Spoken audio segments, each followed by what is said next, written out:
Hello friends, welcome to honey Chittu. இது ஒரு breakfast ஐடியாவாக கூட எடுத்துக்கலாம். 4 வகையான முட்டை ஆம்லேட் 4 நிமிஷத்தில் எப்படி செய்கிறதுன்னு சொல்லியிருக்கேன்.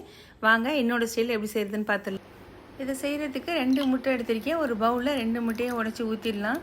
இந்த வெள்ளைக்கரு மஞ்சக்கரு 2 ஒன்றா மிக்ஸ் ஆகிற மாதிரி பீட் பண்ணிவிட்டு மீடியம் சைஸ் பெரிய வெங்காயம் 1 கட் பண்ணியிருக்கேன், அதையும் சேர்த்துக்கலாம். காரத்துக்கு 1 பச்சை மிளகாய் மெலிசாக கட் பண்ணி அதையும் சேர்த்துக்கலாம். தேவையான அளவுக்கு உப்பு, 1/4 டீஸ்பூன் மிளகுத்தூள், இது எல்லாத்தையும் சேர்த்து நல்லா பீட் பண்ணிவிட்டு அப்படியே வச்சிடலாம். இப்போ ஸ்டவ்வை ஆன் பண்ணிவிட்டு ஒரு தோசைக்கல் இல்லைன்னா அடிகனமான பாத்திரம் வச்சுட்டு 1 டீஸ்பூன் நல்லெண்ணெய் சேர்த்துக்கலாம். நம்ம ஏற்கனவே மிக்ஸ் பண்ணி வச்சுருக்கோம்ல அந்த முட்டை மிக்ஸு, அதை எடுத்து இதில் சேர்த்துட வேண்டியதுதான்.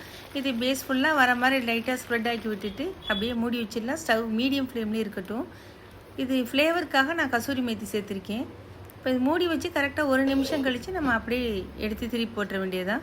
1 நிமிஷம் ஆயிடுச்சு. இதை அப்படியே எடுத்து திருப்பி போட்டுருங்க. சூப்பரான ஆனியன் ஆம்லேட் ரெடி ஆகிடுச்சு. அடுத்து இந்த ஸ்டைலுக்கு 1/4 கப் முட்டைக்கோஸ், 1/4 கப் கேப்சிகம் ரெண்டையுமே நல்லா மெலிசாக நீள நீளமாக கட் பண்ணிக்கலாம். 1/2 டீஸ்பூன் மிளகுத்தூள், தேவையான அளவுக்கு உப்புத்தூள், இது எல்லாத்தையும் சேர்த்துட்டு இது கூட நம்ம டொமேட்டோ சாஸ் இல்லைன்னா மேகி சாஸ் வச்சுருப்போம்ல, அதில் 1 டீஸ்பூன் சேர்த்துட்டு 1 முட்டையை உடச்சி ஊற்றிடலாம். இது எல்லாத்தையும் நல்லா அப்படியே மிக்ஸ் பண்ணிவிட்டு அப்படியே 1 நிமிஷம் வச்சிடலாம். இப்போ ஸ்டவ் ஆன் பண்ணிவிட்டு ஒரு தோசைக்கல் இல்லைன்னா கடாய் எடுத்து வச்சுட்டு 1 டீஸ்பூன் நல்லெண்ணெய் சேர்த்துக்கலாம். நம்ம ஏற்கனவே மிக்ஸ் பண்ணி வச்சுருக்கோம்ல, அதை எடுத்து இதில் சேர்த்துட வேண்டியதுதான். இதை ரொம்ப ஸ்ப்ரெட் பண்ண வேணாம், கொஞ்சம் கனமாகவே இருக்கட்டும், அப்போ தான் சாப்பிட்றப்ப நல்லாயிருக்கும். இதை அப்படியே மூடி வச்சு மூடிடலாம். ஒரே 1 நிமிஷம்தான். 1 நிமிஷம் கழித்து மூடி எடுத்துகிட்டு மறுபடியும் திருப்பி போட்டுடலாம். 2 பக்கம் பாருங்கள், சூப்பராக வெந்திருக்குது. அவ்வளோதான், 2வது டேஸ்டியான முட்டை ஆம்லேட் ரெடி ஆகிடுச்சு. இதுவும் ஒரு ஹெல்த்தியான ஸ்நாக்ஸ் ரெசிபியாகவும் எடுத்துக்கலாம், இல்லை நம்ம பிரேக்ஃபாஸ்ட்டு கூட குழந்தைங்களுக்கு கொடுக்கலாம், ரொம்ப நல்லாயிருக்கும்.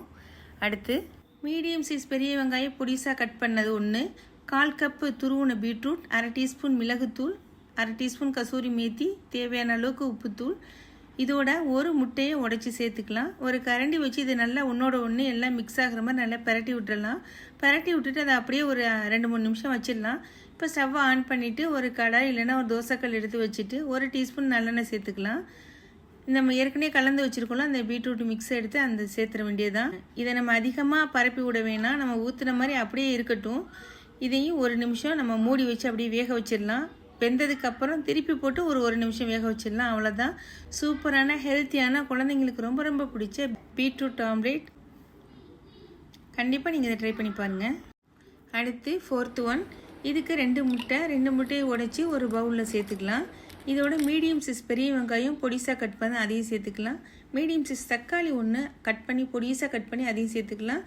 1/2 டீஸ்பூன் கரம் மசாலா, 1/2 டீஸ்பூன் மிளகாய்த்தூள், தேவையான அளவுக்கு உப்புத்தூள். காரம் உங்களுக்கு கம்மியாக வேணால் நீங்கள் கம்மியாக சேர்த்துக்கோங்க. 1/4 teaspoon மிளகுத்தூள்னா 1/4 teaspoon மிளகாத்தூள்னா 1/4 teaspoon garam masala சேர்த்துக்கலாம். இதை கொஞ்சம் நல்லாவே பீட் பண்ணணும், ஏன்னா தக்காளி வெங்காயம்லாம் நிறையா இருக்கும்ல. இது அப்படியே இருக்கட்டும். இப்போ ஸ்டவ்வை ஆன் பண்ணி ஒரு கடாய் இல்லை தோசைக்கல் வச்சுட்டு 1 டீஸ்பூன் நல்லெண்ணெய் சேர்த்துக்கலாம். இந்த முட்டை மிக்ஸ் எடுத்து இதை அப்படியே சேர்த்துட வேண்டியதுதான்.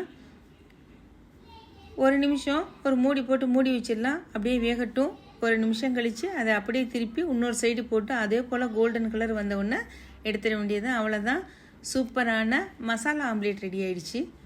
அவ்வளோதான், என்னோடய ஸ்டைலில் சூப்பரான ஹெல்த்தியான 4 பிரேக்ஃபாஸ்ட் ரெசிபி தயாராகிடுச்சு. கண்டிப்பாக அந்த வீடியோக்கு ஒரு லைக் பண்ணிக்கோங்க ஃப்ரெண்ட்ஸ். தேவைப்பட்டால் உங்கள் ஃப்ரெண்ட்ஸுக்கும் ஷேர் பண்ணிக்கோங்க. மறக்காமல் நம்ம சேனலை சப்ஸ்கிரைப் பண்ணிக்கோங்க. Thank you friends.